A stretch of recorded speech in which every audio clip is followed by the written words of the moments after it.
Assalamualaikum, welcome to another episode of Health Talk. I'm your host Sayyida Disha Batul and today we are going to discuss something very important and this is aging. Usually हम aging को associate करते हैं grey hairs, wrinkles या weakness से, but basically healthy aging और normal aging में फ़र्क क्या है? इन तमाम सवालात के जवाबात लेने के लिए हमारे साथ स्टूडियो में मौजूद हैं डॉक्टर गिलमा मुबीन। अस्सलाम वालेकुम डॉक्टर साहिबा, कैसी हैं आप? अल्हम्दुलिल्लाह। सबसे पहले मैं आपसे जानना चाहूँगी कि बेसिकली एजिंग है क्या, लेमैन जो है वो लैंग्वेज में मैं आपसे जानना चाहूँगी। देखें, एजिंग का लफ्ज़ आता है तो हमारे जहन में एक चीज़ आती है कि बुढ़ापा, ग्रे हेयर और रिंकल से भरी हुई स्किन, जबकि एजिंग का मतलब ये नहीं है। एजिंग का मतलब ये है कि आप हेल्दी एजिंग की तरफ अगर प्रोसीड करते हैं तो किस तरह से आपकी जो है वो हेल्थ होनी चाहिए, आपके अंदर उतनी ही स्ट्रेंथ हो। यानी आपको ये नहीं है कि 40 साल की उम्र में आप 20-25 साल के लगें। इसका मतलब ये है कि इफ़ यू आर 40 तो 40 की एज में आप कम से कम उतनी स्ट्रेंथ के साथ, उतनी ही एनर्जी के साथ प्रोडक्टिविटी तो दिखा सकें। तो आप किस एज में रियलाइज़ करते हैं कि now we have to rethink what we should do और what we shouldn't take? Usually after 45 to 50 लोगों को थोड़ी सी समझ आना शुरू होती है कि शायद हमारे घुटनों में ज़्यादा तकलीफ़ हो रही है या हम जो है वो बुढ़ापे की तरफ हो रहे हैं। जबकि एजिंग द वेरी फर्स्ट जो है ना वो आपकी जब आपकी एज स्टार्ट होती है, जब आप पैदा होते हैं जब ही से स्टार्ट हो जाती है। बट हमें जो है वो बेसिकली ख्याल स्टार्टिंग से ही रखना चाहिए। लाइक इफ़ यू आर 30 तो बेहतर है कि आप अभी से स्टार्ट कर दें ताकि आप फ्यूचर के लिए जो है यानी आपकी 60 to 70 ईयर्स तक की आप एज हो तो आप उसमें जो है वो उसको बेहतर तरीके से अपनी ज़िंदगी को गुजार सकें। एजिंग के साथ जो है वो बॉडी में चेंजिंग्स क्या आती हैं? मैं जानना चाहूँगी आफ्टर 30, 40, 50 एंड 60, यूजुअली 60 ही एज है, तो मैं इन एज में जानना चाहूँगी कि क्या जो है वो बॉडी में चेंजेस आना शुरू होती हैं और how you realize now I got age और आई एम ग्रोइंग ओल्ड, तो what we should do? So basically 60-70s में तो हमारे जो है वो यूजुअली जॉइंट्स हमारे जो है वो दुख रहे होते हैं, या हमारी जो अगर पिछली हमारा देखा जाए तो प्रीवियसली हमारी जो डाइट रही है वही हमारा जो है वो प्रेजेंट दिख रहा होता है।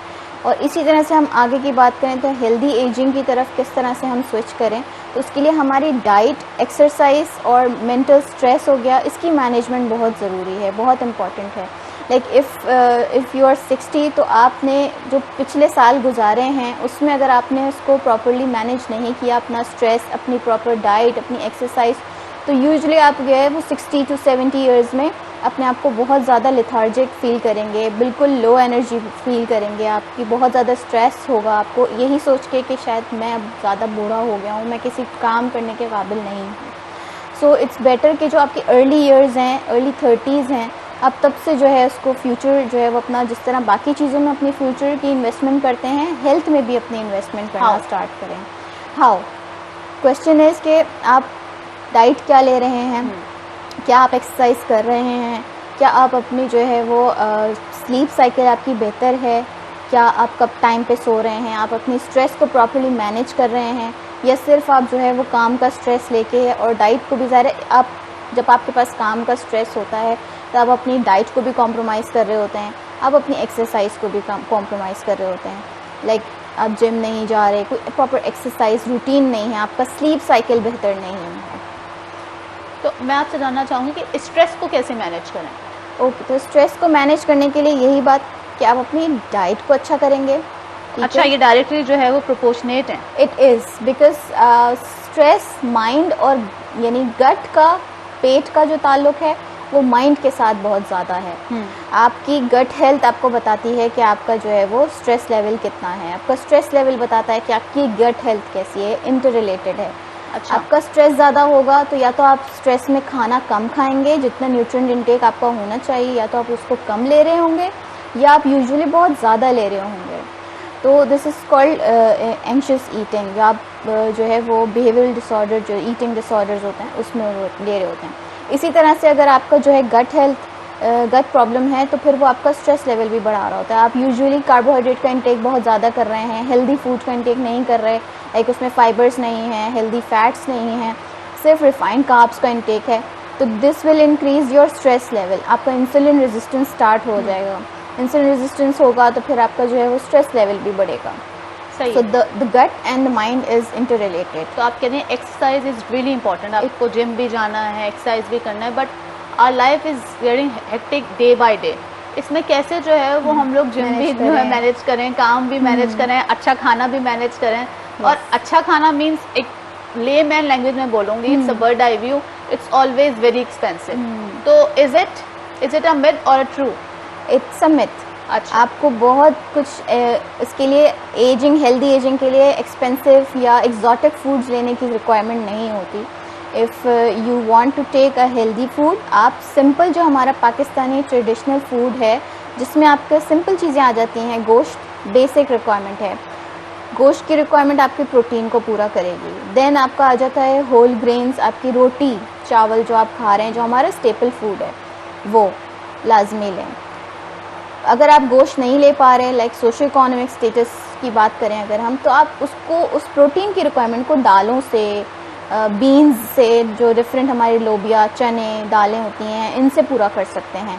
फिर अंडे का इस्तेमाल करें। इसको ये नहीं सोचें कि उसमें कोलेस्ट्रॉल है, कोलेस्ट्रॉल उसमें नहीं, उसमें गुड कोलेस्ट्रॉल है, उसकी जर्दी भी इस्तेमाल कर सकते हैं, दैट्स अ हेल्दी वन। ठीक है। देन अगेन आपका जो है वो आ जाता है कि आप अपनी एक्सरसाइज का रूटीन फॉलो करें। सो एक्सरसाइज करने के लिए अब हम काम अगर कर रहे हैं, लाइक हमारा ऑफिस टाइम 9 to 5 बैठे रहने का काम है और हम मूव नहीं कर पा रहे, तो हम इतना तो कर सकते हैं कि हम अपनी चेयर से उठ के थोड़ा सा मूव कर लें, like take 10 minutes break. Simple आप अपना थोड़ा सा movement is very necessary. Yes, और इफ इवन आप चेयर पे भी बैठे हैं तो चेयर पे बैठे रहने की भी कुछ एक्सरसाइजेज हैं, उसको फॉलो करें। So movement, diet and your stress management is very necessary for healthy ageing. Stress को मैनेज करने के लिए आप अपना वाटर का इंटेक बहुत अच्छा रखें। ठीक है, हाइड्रेटेड रहें। यस, हाइड्रेटेड रहें। सही है। ये बताएं कि वक्त के साथ हो जाता है कि आप जैसे जैसे बड़े हो रहे हैं, मेटाबॉलिज्म स्लो हो गया, खाना नहीं हजम हुआ, क्या है ये? Yes, that's the issue. That's not an issue, that's a biological process basically. Metabolism आपका एज वाइज तो डिक्लाइन नहीं होता, लाइक अगर आपका स्लीप साइकिल जो है वो मैटर करता है। अगर आप प्रॉपर टाइम पे अपनी नींद ले रहे हैं तो आपके 2 हार्मोन्स हैं जो आपको सुलाने में और आपको जगाने में हेल्प करते हैं। जो हमारा स्लीप विंडो है, जिसकी वजह से हमारा सर्केडियन रिदम जो है वो डेवलप होता है, बढ़ता है, तो उसके लिए जो है वो आप 10 बजे रात का, जो 10 से 11 बजे का टाइम है ना, उसमें सो जाएं। उसमें मेलेटोनिन जो नींद लाता है, जो सुलाता है, आपको काम डाउन करता है, वो वाला हार्मोन एक्टिवेटेड होता है और वो डिक्लाइन होना शुरू होता है सुबह 6 यानी सूरज की तुलू होने के साथ। और उस टाइम में जब मेलेटोनिन बढ़ रहा होता है, उस वक्त कॉर्टिसोल जो हमारा स्ट्रेस बढ़ाता है, वो वाला हार्मोन जो है वो डीएक्टिवेट होता है और वो बढ़ता है सुबह में, जिस वक्त हमें मोस्ट ज़रूरत है, हमें काम के लिए, जागने के लिए वो बहुत ज़्यादा हेल्प करता है। जितनी आपकी मूवमेंट होगी उतना आपका स्ट्रेस लेवल डाउन होगा। स्ट्रेस लेवल डाउन होगा, यस एग्जैक्टली।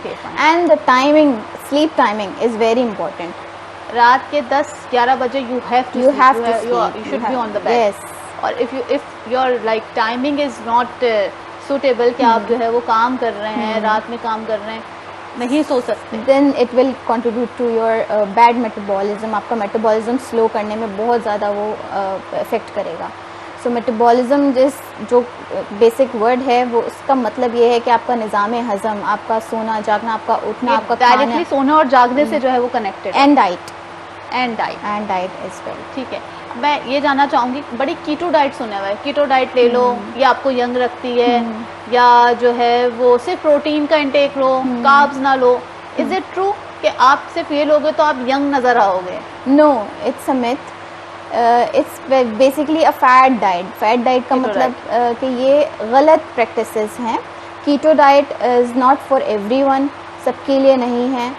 कीटोजेनिक ये निकली थी आपकी कुछ सर्टेन जो है वो लिवर इश्यूज़ के लिए, जिसको प्रॉपरली कार्बोहाइड्रेट हजम नहीं होता, फिर हम उसको स्विच करते हैं विद लेस कार्ब डाइट पे, जिसको कीटो डाइट कहा जाता है। सही। अब किसी भी एक डाइट को आप लेके फॉलो करेंगे, like high protein, 1 meal a day, keto diet, so exactly OMAD आ गई है, कीटो है, एक बड़ी अच्छी है intermittent fasting. Intermittent fasting I prefer कि वो बिल्कुल आप कर सकते हैं। बिकॉज देखें, आपका जो फैट कट ऑफ होना स्टार्ट होता है ना, दैट्स 16 आवर विंडो पीरियड, जिस 16 घंटे के बाद आपका जो है वो फैट मेटाबोलाइज होता है। यानी अगर आप इंटरमिटेंट फास्टिंग समझते हैं, जैसे हम रोज़े रखते हैं, तो उसके बाद अगर हम 14 घंटे का रोज़ा रखते हैं, 16 घंटे के बाद आपकी बॉडी फैट को यूटिलाइज करना स्टार्ट करती है। बेसिक समझें, 2 फ्यूल न्यूट्रिएंट्स हैं जो हमारी बॉडी को फ्यूल दे रहे हैं। एक कार्बोहाइड्रेट से मिलता है हमें फ्यूल, एक फैट से मिलता है। फैट जो हम खा रहे हैं वो स्टोर हो जाता है, और कार्बोहाइड्रेट उस वक्त एनर्जी प्रोवाइड करके हमें एनर्जाइज कर देता है। फैट जो स्टोर हो गया है, अगर वो आप यूटिलाइज नहीं करेंगे तो that will increase your obesity. ठीक है, तो उसको यूटिलाइज करने के लिए intermittent fasting is a good option, जो कि 16 घंटे की एटलीस्ट होनी चाहिए fasting. That's a good option. आप इंटरमिटेंट फास्टिंग तो कर सकते हैं, but 1 meal a day that will decrease your nutrients. आपका जो माइक्रो न्यूट्रिएंट डेफिशिएंसीज हैं वो डेवलप हो सकती हैं ओमेट से। कीटोजेनिक डाइट से आपको जब मेन कार्बोहाइड्रेट सोर्सेस नहीं मिल रही हैं, बल्कि आप उसके कार्बोहाइड्रेट की जगह फैट का इंटेक बहुत ज़्यादा, कीटोजेनिक में यही होता है कि आप वो that's rich in fat, exactly चीज़ खा रहे हैं, बहुत चीज़ ज़्यादा है, ऑयल है, मेयोनीज है, all fat components are there. तो वो एक न्यूट्रिएंट को लेके और जो बेसिक न्यूट्रिएंट है उसको रिमूव कर रहा है, तो आपका फैट तो कट ऑफ थोड़े दिन के लिए होगा, लेकिन जब आप उसको छोड़ेंगे यू विल रिवाइव बैक, तो आप उतनी ही ज़्यादा तेज़ी से अपने जो है वो वज़न की तरफ वापस आ जाएंगे। अच्छा, ये भी बताइए, अभी आपने ओबेसिटी का जिक्र किया है, अब यूजुअली लोग जो है वो टाइप ए डायबिटिक इंजेक्शंस लगा रहे हैं, नेम नहीं लूँगी, बहुत सारे मार्केट में डिफरेंट नेम है, वो जब तक लगा रहे होते हैं पेट में या जो है वो अपने थाई पे, तब तक देखा जाता है कि ओबेसिटी जो है वो बिल्कुल कम होके बिल्कुल स्लिम एंड स्मार्ट होते हैं। लेकिन साथ साथ वो ये भी बोलते हैं कि स्ट्रेंथ एक्टिविटी करनी है, स्ट्रेंथ एक्सरसाइज करनी है, उसके बाद जब वो छोड़ देते हैं वापस मोटे हो जाते हैं। क्या चक्कर है क्या? और इसमें उल्टियाँ बहुत आती हैं, मोशन लग जाते हैं, भूख नहीं लग रही है। अच्छा, दैट्स सेमाग्लुटाइड। सेमाग्लुटाइड जो डेवलप किया गया था वो टाइप 2 डायबिटीज़ के लिए बेसिकली डेवलप हुआ था। दैट्स नॉट फॉर ओबेसिटी, लेकिन जब वो टाइप 2 डायबिटीज़ को मैनेज करने के लिए यूज़ किया गया तो उससे देखा गया कि उससे ओबेसिटी भी जो है वो कंट्रोल हो रही है। सही है। विच इज़ नाउ एक फैशन बन गया है, एक सेलिब्रिटी इंजेक्शन बन चुका है। ओजेम्पिक कह लें आप, सेमाग्लुटाइड कह लें। अच्छा, इसका जो आप कह रही हैं ना नोजिया होता है, सो दैट्स उसका जो है साइड इफ़ेक्ट है। लाइक अगर आप उसको ले रहे हैं तो ऑब्वियसली वो आपकी एपेटाइट को सप्रेस कर रहा है, आपको भूख कम लगने देगा। आप के सामने खाना होगा तो आपको बिल्कुल दिल नहीं चाहेगा, क्योंकि आपको नोजिया हो रहा होगा। तो इससे क्या क्या आप यूजुअली कहा जाता है कि नहीं, इससे एज जो है वो रिवाइव हो रही है, हमें जो है वो अपनी एज कम करनी है, हमें यंग दिखना है। लोग यही कह रहे हैं, सिलेब्स से बात करो तो सिलेब्स पे यही बोल रहे होते हैं कि हमने ये इंजेक्शन सिर्फ इसलिए यूज़ किया है because we want to look young. Yes, तो क्या सिलसिला है ये? द थिंग इज के उसमें माइक्रोन्यूट्रिएंट डेफिशिएंसीज हो रही हैं, and if you are taking this तो आप उसके साथ अपनी डाइट को भी मेंटेन करेंगे, अपनी एक्सरसाइज को भी मेंटेन करेंगे। अच्छा, किस तरह डाइट और एक्सरसाइज को मेंटेन करें? लाइक आप सिर्फ इंजेक्शंस पे रिलाई नहीं कर सकते, आप सिर्फ खाना छोड़ नहीं सकते। If you are taking those injections तो आप उसके लिए अपनी डाइट को पूरा प्रॉपर्ली मॉडिफाई करते हैं। अच्छा, आपको बहुत सारी चीज़ें जो हैं वो अपनी मॉडिफिकेशंस करनी पड़ती हैं डाइट के अंदर। लो कार्ब होना चाहिए, उसके अंदर लेस कार्ब्स होने चाहिए, फिर आपका जो है वो कंट्रोल्ड पोर्शन होना चाहिए। देन आपका जो है वो कैलोरिक इंटेक देखा जाता है कि आपकी कितनी रिक्वायरमेंट है, उसके अकॉर्डिंग आपका प्लान प्रॉपर्ली टेलर्ड दिया जाता है। इसके साथ प्रॉपर प्लान दिया जाता है। प्रॉपर प्लान, टेलर्ड प्लान लाजमी है कि आप उससे डाइटिशियन से रेफ़र ज़रूर करें ताकि वो आपको प्रॉपर दें। फिर आप अपने फिजियोथेरेपिस्ट को भी इन लूप रखें, क्योंकि डाइट और एक्सरसाइज का जो है वो साथ साथ जो है वो साइकिल चलता है। So only that injection that's semaglutide, वो उससे जो है वो आपको फ़र्क नहीं पड़ेगा। अगर आप वो करके छोड़ देंगे तो आपके अंदर माइक्रोन्यूट्रिएंट डेफिशिएंसीज डेवलप हो जाएंगी। अगर आपने अपनी प्रॉपर डाइट का ख्याल नहीं रखा तो आपको माइक्रोन्यूट्रिएंट डेफिशिएंसीज हो जाएंगी। फिर आपको जो है वो मज़ीद फिर लेथार्जिक फील होंगे, आपके बाल गिरने शुरू हो जाएंगे, आपकी जो है वो नोजिया बहुत ज़्यादा बढ़ जाएगा। एजिंग को हेल्दी नहीं बनाता। It's not creating a healthy ageing. और ये बहुत ओवरली ओबीस लोगों के लिए तो प्रैक्टिकल है, बट जैसे नॉर्मल लोग हैं जो जिनका जैसे लाइक 80 kg है, like they when they are above 120, तो फिर आप जो है वो उनको कंसिडर कर सकते हैं, बट नॉट अंडर 100 kg। तो आप उसको डाइट से और एक्सरसाइज से करें कवर। अच्छा ठीक है, डाइट और एक्सरसाइज जो है it's very important. Is it very important. अच्छा, आई हर्ड कि योगा बहुत जो है वो आपकी स्ट्रेस मैनेजमेंट को कंट्रोल करता है, और मैंने देखा है कि लाइक हिंदुइज्म में भी योगा जो है वो पूरा एक उनका मजहब ही कह लें, वो मजहब के तौर पे जो है वो उसको करते हैं। उससे बोलते भी हैं कि हमें जो है वो दिमागी तौर पर हमारा स्ट्रेस रिलीव हो रहा है and we are feeling very calm. Is it true या ये भी मिथ है? नहीं, योगा सब लोगों को जो है वो उससे लाइक नॉट एवरीवन उसको जो है वो फ़ायदा दे रहा होगा। योगा कर सकते हैं बिल्कुल, बिकॉज उसमें जो है वो इनहेलेशन और एग्जैक्ट मैंने ये भी सुना है कि इससे जो है वो एज प्रोसेस को स्लो कर दिया जाता है। It's a type of an exercise ना, आप गुड स्ट्रेचिंग कर हाँ स्ट्रेचिंग कर रहे हैं, इनहेल कर रहे हैं, एक्सेल कर रहे हैं, आप गुड उसके साथ डाइट अपनी फॉलो कर रहे हैं। सो एक कंसिस्टेंसी है, एवरीथिंग वांट्स कंसिस्टेंसी। अगर आप कंसिस्टेंसी के साथ योगा ही कर रहे हैं so then it will be beneficial for you. और अगर आप कंसिस्टेंसी के साथ एक दिन योगा कर लिया, एक दिन आपने जिम कर लिया, तो ये तो आपका कुछ भी जो है मतलब आपकी बॉडी कंफ्यूज्ड ही रहेगी। सो ठीक है, ये है कि आपको अपनी बॉडी को यूज टू करना होता है किसी भी एक चीज़ के लिए कि we are doing this and now आपकी बॉडी उसके मुताबिक जो है वो अडेप्ट होती है। बिल्कुल ऐसा ही है, ठीक है। वक्त के साथ साथ बोल जाते हैं कि मसल्स लूज हो रहे हैं, देखो हमारे जो है वो यहाँ से चीज़ खराब हो गई है, मसल्स, ये क्या चीज़ है? देखें, यस, बाय द एज जैसे जैसे एज बढ़ती जाती है आपका मसल जो है वो लूज होता है। वाई? बिकॉज अगर आपने प्रॉपर प्रोटीन का इंटेक अच्छा नहीं रखा, then intake of protein is very important, जो कि आपके मसल बिल्डिंग में हेल्प करता है। अगर प्रोटीन आपकी डाइट में नहीं है तो आपका जो है वो बिल्कुल मसल लूज हो सकता है। लाइक हम बात करें नॉर्मली पाकिस्तानी डाइट में, तो आप प्रोटीन में सिर्फ ये नहीं हम कहेंगे कि आप सिर्फ गोश्त खाएं। You have to eat meat as well, you have to add eggs in your diet. अपनी डाइट में दालों का, उसके अलावा बीन्स का इस्तेमाल ज़्यादा रखें, ये भी आपके प्रोटीन को जो है वो अच्छा, प्रोटीन में आप कह रही हैं कि आपको जो है वो सबसे पहले अपना ये लेना है, एग्स लेना है। Eggs is really important, very important. किसी भी एज पे, बच्चे से लेके बूढ़े तक एग आराम से खा सकते हैं विदाउट एनी, क्योंकि अब तो एक ही है, बूढ़े हो रहे हैं चाय बिस्किट दे दो, बीमार हैं चाय बिस्किट दे दो, तो ये चाय बिस्किट ओके है? No, it's not good, because वो रिफाइंड कार्ब है, उसके अंदर फाइबर नहीं है, उसके अंदर सिर्फ स्टार्चेज हैं, उसमें शुगर्स हैं, तो बाय द एज आपके लिए वो अच्छा बेनिफिशियल चीज़ नहीं है। अगर आपको डायबिटीज़ है तो वो आपको नुकसान करेगा।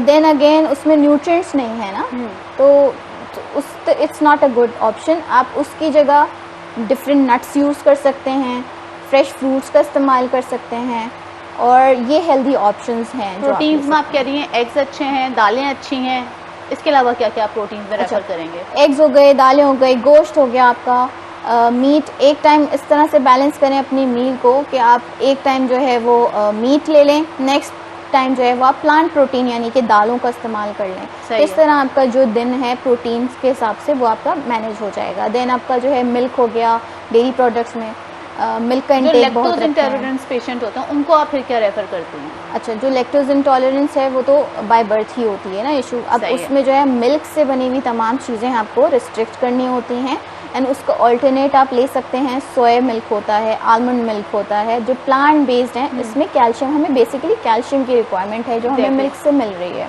ठीक है। बाकी चीज़ें तो हम दूसरी चीज़ों से पूरी कर सकते हैं, बट कैल्शियम के लिए जो है वो हमें फिर प्लांट प्रोटीन की तरफ जाना है। अब मैं आपसे जानना चाहूँगी कि प्रोटीन के बारे में बात हो गई, विटामिन डी की डेफिशिएंसी बड़े सुनते हैं आप, जैसे ही, और यूजुअली ये औरतों में होता है कि जैसे ही जो है वो उन्हें डिलीवर कर दिया होता है बेबी, उनको ये बहुत प्रॉब्लम होती है, घुटनों की प्रॉब्लम होती है, कमर में बहुत प्रॉब्लम होती है। तो विटामिन डी की डेफिशिएंसी सिर्फ सप्लीमेंट से पूरी कर सकते हैं या कुछ इस तरह की आपकी डाइट में जो है वो हम लोग ऐड करें कि विटामिन डी की डेफिशिएंसी पूरी हो जाए? अच्छा, फर्स्ट थिंग है इसके विटामिन डी को सिर्फ विटामिन समझा जाता है, बल्कि ये विटामिन नहीं है, इट्स सॉर्ट ऑफ हार्मोन, ठीक है। तो ये आपकी जो है वो ब्रेन हेल्थ के लिए बहुत इम्पॉर्टेंट है, और इसकी डेफिशिएंसी जो है वो बहुत कॉमन इसलिए because we are not moving outside, हमारी डाइट इतनी अच्छी नहीं है। उसको जिसको बहुत ज़्यादा डेफिशिएंट है, फिर ऑब्वियसली उसको सप्लीमेंट दिया जाता है। बट इफ़ आप रेगुलर अपनी नॉर्मल रूटीन की बात करें तो you need to cover it up with the diet में आप ले सकते हैं एग योक्स का इस्तेमाल रखें, उसको स्किप नहीं करें, डिफरेंट सीड्स का इस्तेमाल रखें, इसके अलावा फ़िश का इस्तेमाल, जो कि sort of seeds different nuts, different seeds जो होती हैं आपकी, लाइक इसमें पम्पकिन सीड्स हो गई, सनफ्लावर सीड्स हो गई, चिया सीड्स का बड़ा सुनते हैं। अच्छा, इसमें है vitamin D a little bit, इसमें गुड फैट्स हैं, इसमें फाइबर बहुत अच्छा है, and it's good for health and brain as well. सही है। गट हेल्थ के लिए बहुत अच्छी है चिया सीड्स। विटामिन डी की बात करें तो you can take pumpkin seeds and sunflower seeds, इसके अलावा flax seeds, these are the good sources of vitamin D. Yes, ठीक है। इसके अलावा ग्रीन लीफी वेजिटेबल्स, फिश बहुत important, fish is really important.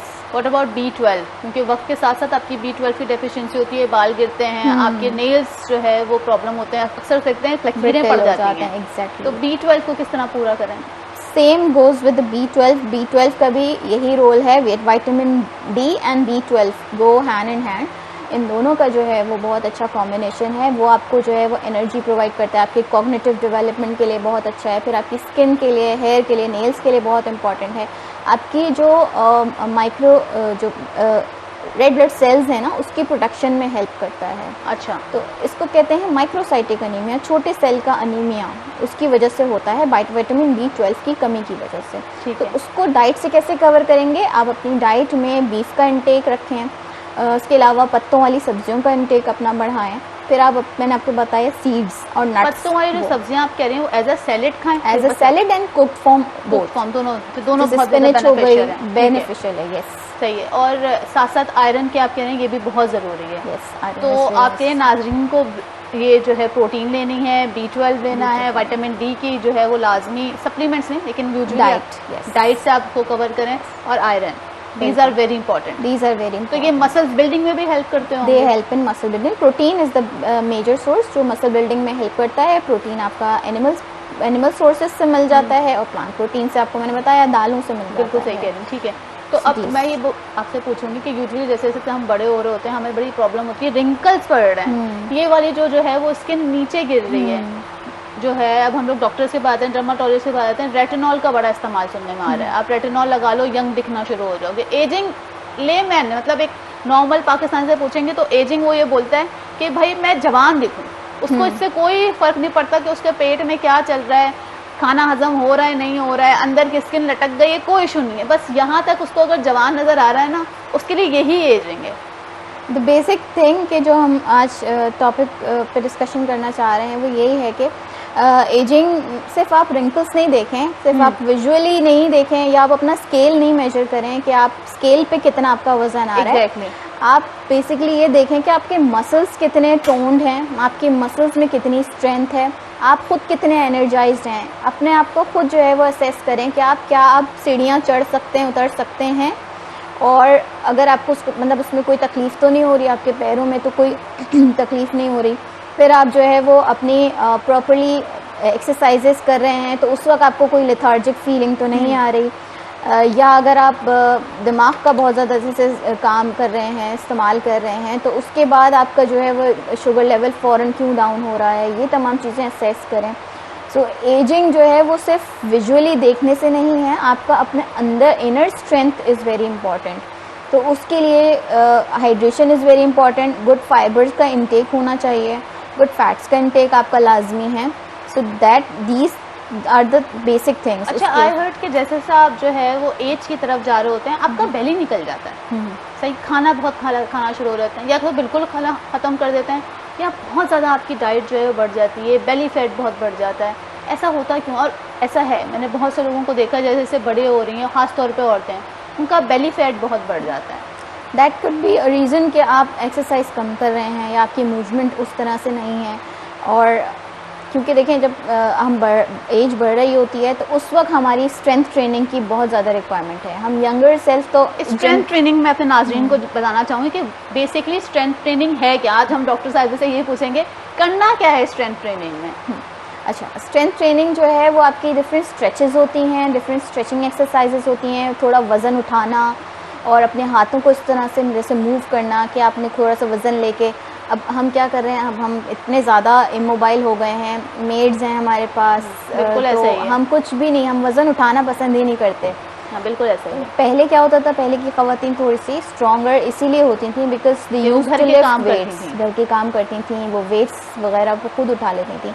अब हमारे मसल्स क्यों लूज़ होना स्टार्ट हो गए हैं बिफोर एज कि हम वज़न उठाने वाले कोई काम नहीं करते, हम जो है वो कोई मेहनत वाले काम नहीं करते, बस हम अपना दिमाग जो है वो स्ट्रेस रिलीज़ करने के लिए या सिर्फ कंप्यूटर्स पे या स्क्रीन्स पे जो है वो गुजार रहे होते हैं। अच्छा, आपकी एक कंप्यूटर स्क्रीन भी बहुत ज़्यादा इफेक्टिव होती है आपकी लाइफ पे?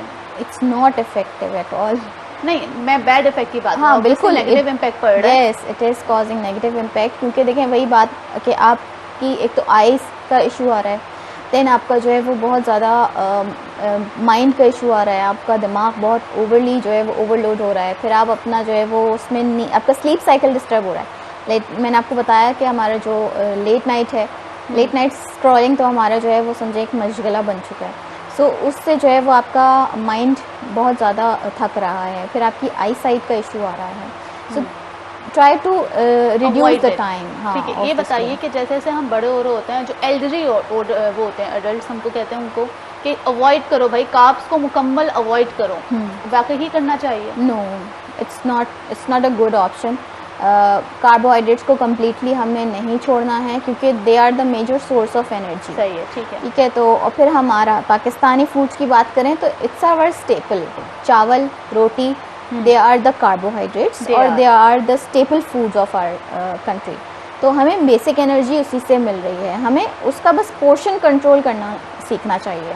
हमें बिल्कुल उसको अवॉइड नहीं करना है, बट पोर्शन उसका कंट्रोल पोर्शन में लेना है लाजमी। डायबिटिक पेशेंट किस तरह करे इस चीज़ को कंट्रोल? क्योंकि डायबिटिक पेशेंट को बड़ा मीठे की बड़ी क्रेविंग होती है, और हमने देखा है डायबिटिक पेशेंट उन पे जल्दी एजिंग भी जो है वो ज़्यादा जाहिर होती है, वो किस तरह करें इस चीज़ को कंट्रोल? देखें, उनका यही है कि आप पहले अपनी शुगर मैनेजमेंट करें, आपकी शुगर्स कितनी मेंटेन है, और अपना प्रॉपर जो है वो, अगर मेडिसिन पर आपको डॉक्टर ने रखा है तो अपनी मेडिसिन के साथ अपनी डाइट और एक्सरसाइज, ये 3 का ट्रायंगल है, मेडिसिन, डाइट एंड एक्सरसाइज, ये जो है वो लाजमी आपने जो है वो फॉलो करना है। और अच्छा, कार्बोहाइड्रेट की काउंटिंग किस तरह से डायबिटिक पेशेंट्स कर सकते हैं?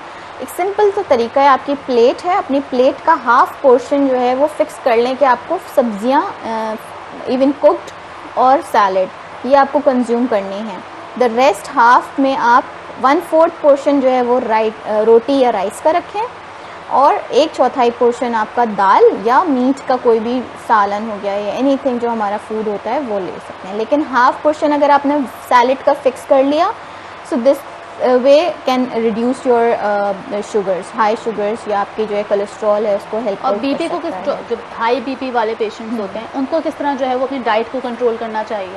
Increase vegetable intake, increase fruits intake, salt का कम से कम इस्तेमाल करें। ऊपर से जैसे कोई स्पेशली हम स्पाइसेस ऐड कर रहे होते हैं, मसाले डाल रहे होते हैं, सॉसेस यूज़ कर रहे होते हैं, वो बिल्कुल अवॉइड कर दें। अपने टेबल पर से सॉल्ट का कंटेनर हटा दें, सॉल्ट शेकर, अच्छा, बिकॉज वो एक्सेसिव यूजेज है। फिर अपनी रोटी, लोग रोटी में भी जो है वो आटा गूंदते वक्त सॉल्ट ऐड करते हैं, आप वहाँ से सॉल्ट स्किप कर दें। राइस बॉईल करते वक्त आप सॉल्ट ऐड कर रहे हैं, आप वहाँ से सॉल्ट स्किप कर दें। ठीक है, सॉल्ट स्किप करना, सॉल्ट को स्किप करके कम कर दें, like 1 teaspoon a day is more than enough for ज़्यादा नहीं लेना चाहिए, नॉट मोर देन दैट। अब ये बताइए कि एजिंग के प्रोसेस को क्या स्लो किया जा सकता है? बिल्कुल, देखें जैसे घड़ी की सुइयां हैं, घड़ी है हमारी, वो चल रही है ना, उसको आप नहीं रोक सकते।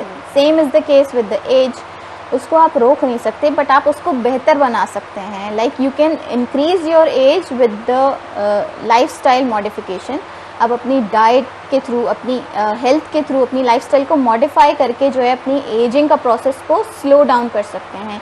लाइक आप जो है वो, ये नहीं है कि 60 साल में 25 साल के लगें, लेकिन आप जो अर्ली ईयर्स है ना, उसमें आप बिल्कुल इस चीज़ को मेंटेन करके 50 साल की उम्र में भी 30 के लग सकते हैं, अगर आप इस चीज़ को प्रॉपरली मैनेज करें। बिल्कुल, एग्जैक्टली। अच्छा, अब देखा यही जा रहा है कि बड़ा जो है वो ट्रेंड चल रहा है कि आपने राइनोप्लास्टी करवा लिया, यहाँ फिलर्स डलवा लिए, और बहुत ज़्यादा इस तरह का ट्रेंड चल रहा है। तो आप ये बताइए कि एज अ डाइटिशियन आप इस चीज़ को अलाउ करेंगे, या एज अ डाइटिशियन हम अपने खानों से या डाइट से जो है वो इस चीज़ को अवॉइड कर सकते हैं? Talking about the skin health and hair, ये आपके जो है विजुअल आपके जो है वो एस्पेक्ट्स हैं, ये आपकी अंदरूनी हेल्थ को जो है वो बता रहे होते हैं। अगर आपके बाल ब्रिटल हैं तो इट मीन्स कि आपके अंदर कोई माइक्रोन्यूट्रिएंट डेफिशिएंसीज हैं, आपके अंदर जिंक की कमी है, आपके अंदर जो है वो बायोटिन की कमी है। देन आपके नेल्स, अगर आपके नेल्स ब्रिटल हैं तो इट मीन्स कि आपकी हड्डियाँ जो हैं वो कमज़ोर हो रही हैं, उनमें भुरभुरापन आ रहा है, यानी ऑस्टियोपोरोसिस का प्रोसेस स्टार्ट हो गया है। एंड स्किन, अगर आपकी स्किन रफ है, डल है, बहुत ज़्यादा जो है वो क्या कह लें आप, ग्लास स्किन का बड़ा ट्रेंड चल रहा है, सब बोलते हैं गट्स का जो है वो ख्याल रखो, अपनी गट का ख्याल रखो, ग्लास स्किन खुद ब खुद आ जाएगी। अचीव करनी तो गट का ख्याल रखो। उसके लिए यही है कि hydration, keep your self hydrated, पानी का बहुत ज़्यादा इस्तेमाल रखें, फ्रूट्स में बहुत ज़्यादा वाटर होता है वो रखें, उसमें वाइटामिन्स मिलेंगे आपको, वाइटामिन्स भी आपकी स्किन के लिए बहुत अच्छे हैं। देन आपको वेजिटेबल्स का इस्तेमाल रखना है, वेजिटेबल्स बहुत ज़रूरी है बिकॉज उसमें भी वाइटामिन्स एंड मिनरल्स हैं, उसके साथ साथ वाटर है। तो जब आपका गट हेल्थ अच्छी रहेगी तो आपकी स्किन हेल्थ भी बेहतर रहेगी। अच्छा, एक्सरसाइज जो है जब हम करना शुरू करते हैं, आप खाना भी जो है वो कह रहे हैं कि आप प्रॉपर जो आपने बताया उसके मुताबिक खाएं, एक्सरसाइज भी कर रहे हैं, सब कुछ सही चल रहा है, लेकिन रात में नींद तब भी नहीं आ रही है, आप लेटे नींद नहीं आ रही है, क्या किस तरह जो है वो, और फिर जब डॉक्टर के पास, जो डॉक्टर कहते हैं रैपिड आई मूवमेंट आपकी जो है वो कंप्लीट नहीं है, या क्लॉक टाइम आपका ख़राब है इसलिए नींद नहीं आ रही है, हम लोग दवाइयाँ लेना शुरू कर देते हैं, स्लीपिंग पिल्स, ट्रैंक्विलाइजर्स की तरफ चले जाते हैं, मज़ीद ख़राबी की तरफ जाते हैं, किस तरह अवॉइड करें?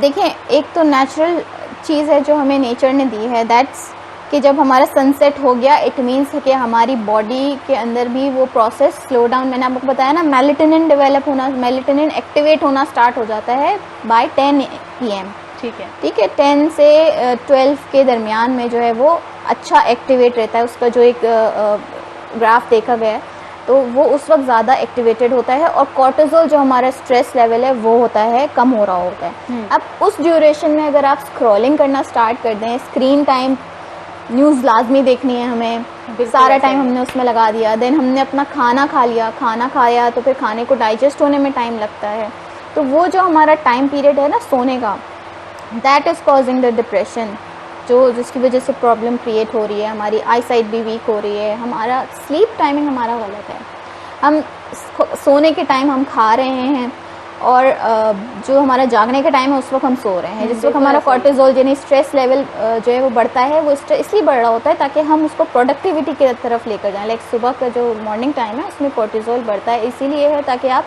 मोर प्रोडक्टिव हों, आप पूरा दिन अच्छे से गुजारें। बट हम उसमें अगर सो के गुजार देते हैं और रात के टाइम हम जाग रहे हैं, अपना मेटाबॉलिज्म हमने उल्टा कर दिया है बिल्कुल, तो वैसे ही हमने नेचर के ख़िलाफ़ बात कर दी है, तो ऑब्वियसली हमारी बॉडी तो स्लीप साइकिल कितना होना चाहिए? 8 hour, 4 hour? Yes, 8 to 9 maximum. कुछ लोगों का 7.5 घंटे में ही इनफ हो जाता है, कुछ को 9 घंटे भी कम लगते हैं, बट 8 to 9 आवर्स की sleep is the good one. अच्छा, आप ये बताइए कि एजिंग के लिए जो है वो आप किस चीज़ को इंडिकेट ज़्यादा कर रहे हैं, क्या इंडिकेटर है? आपका वज़न या जो है वो आपके अपीयरेंस? विजुअल आप नहीं जाएं, आप ये नहीं देखें कि आपका जो है वो स्केल पे कितना वज़न आ रहा है, या आप विजुअली जो है आपके रिंकल्स कितने ज़्यादा हैं। अब इस चीज़ को, उससे बेहतर आप उस पे जाएं कि आप कितने एनर्जेटिक हैं, कितना आप जो है वो स्ट्रेंथन हैं आपके मसल्स, और आप कितना जो है वो देर तक प्रॉपर्ली काम कर सकते हैं और अपने आप को एक्टिवली इंगेज कर सकते हैं किसी भी एक्टिविटी में। So these are the basic things को वो उसको। अच्छा, मैं आप सब कुछ मिथ पूछूंगी, उसका बताइएगा। ओल्ड एज में वीकनेस होना इनएविटेबल है? It's not necessary. 60 के बाद प्रोटीन ज़्यादा लेने से किडनी पे बहुत ज़्यादा असर पड़ता है? इट डिपेंड्स कि अगर कोई रीनल इशू तो नहीं है, देन प्रोटीन का फिर जो है वो रिस्ट्रिक्शन की जाती है, but it's not necessary for everyone. Fruit में ज़्यादा शुगर होता है, डायबिटिक पेशेंट्स को नहीं लेना चाहिए। It's a myth. और जो फ्रूट जूस पीते हैं कि फ्रूट्स के जूस निकालो, is it healthy? It's not healthy, because thank God I asked you. Because हम जूसेस तो अब एक सिंपल से इस तरह एग्जांपल देख लें कि if you eat an apple, तो एक एप्पल से ज़्यादा आप खा नहीं सकेंगे एक वक्त में, and if you go for the juice तो आपको एक ग्लास फिल करने के लिए एटलीस्ट 5 एप्पल, वो तो उसमें आपको क्या मिल रहा है? फाइबर आपने वेस्ट कर दिया, and you have only sugars. ठीक है, brown bread is always healthy? No, it's not healthy. It's not always healthy. Roti is better than that, क्योंकि ब्रान अगर आपके पास लिटरली ब्रान है, जिसमें ब्रान है जो हमारे पास यूजुअली नहीं मिल रहा है कमर्शियली, आप देखें तो that's coloured, that's brown bread, that's not brown bread, that's why I asked you brown bread specifically.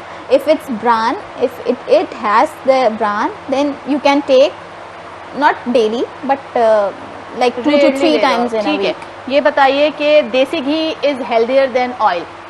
It is. It is. And I Yes. Heard desi ghee आप 1 चम्मच ले लोगे तो आपका वेट भी जा रहा होता है।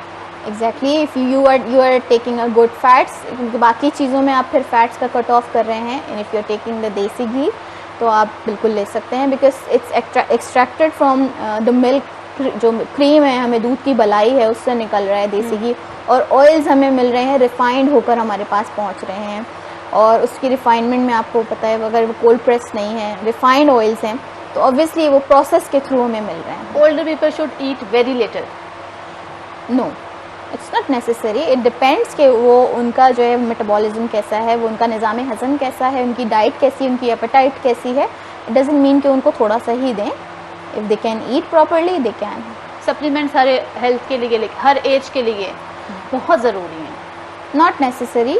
आप अपनी डाइट से उसको कवर कर सकते हैं। इफ़ समवन इज़ डेफिशिएंट, उसके लिए टेस्ट करवाने होते हैं, आपको देखना होता है उसका लेवल्स कितने चल रहे हैं। अगर if someone is really deficient, then we suggest supplements. जैसे ही आप जो है वो बाल गिरना शुरू हो, खुद से मल्टीविटामिन शुरू कर दो?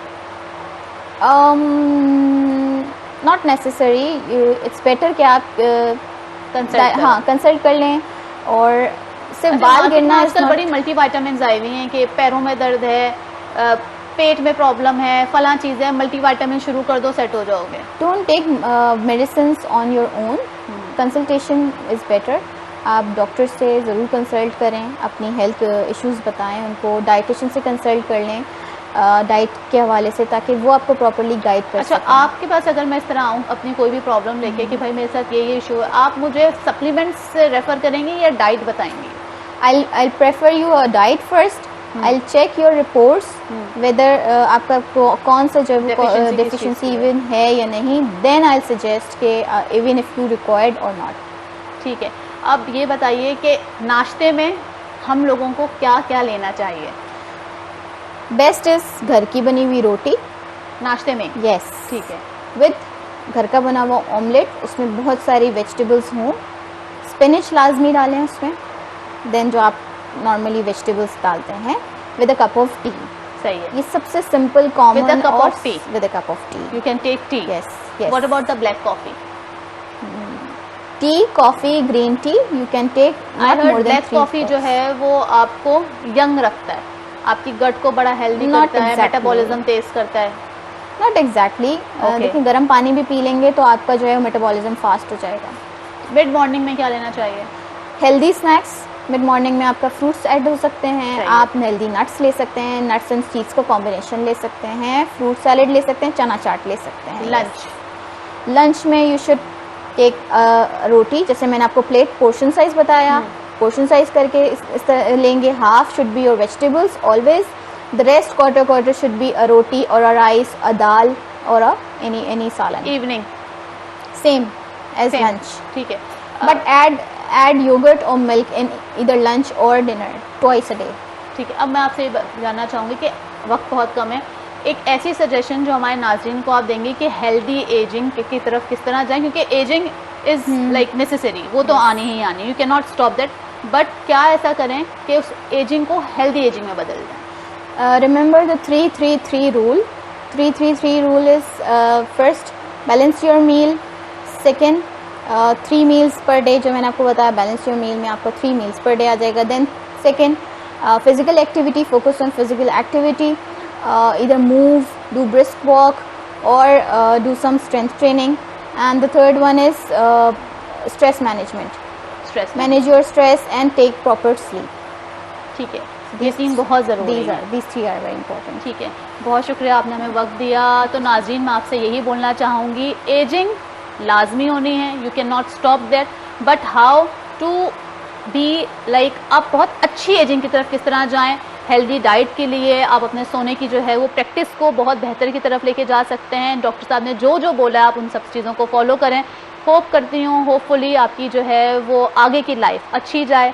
इंशाल्लाह नेक्स्ट एपिसोड में मुलाकात होगी। अल्लाह हाफ़िज़।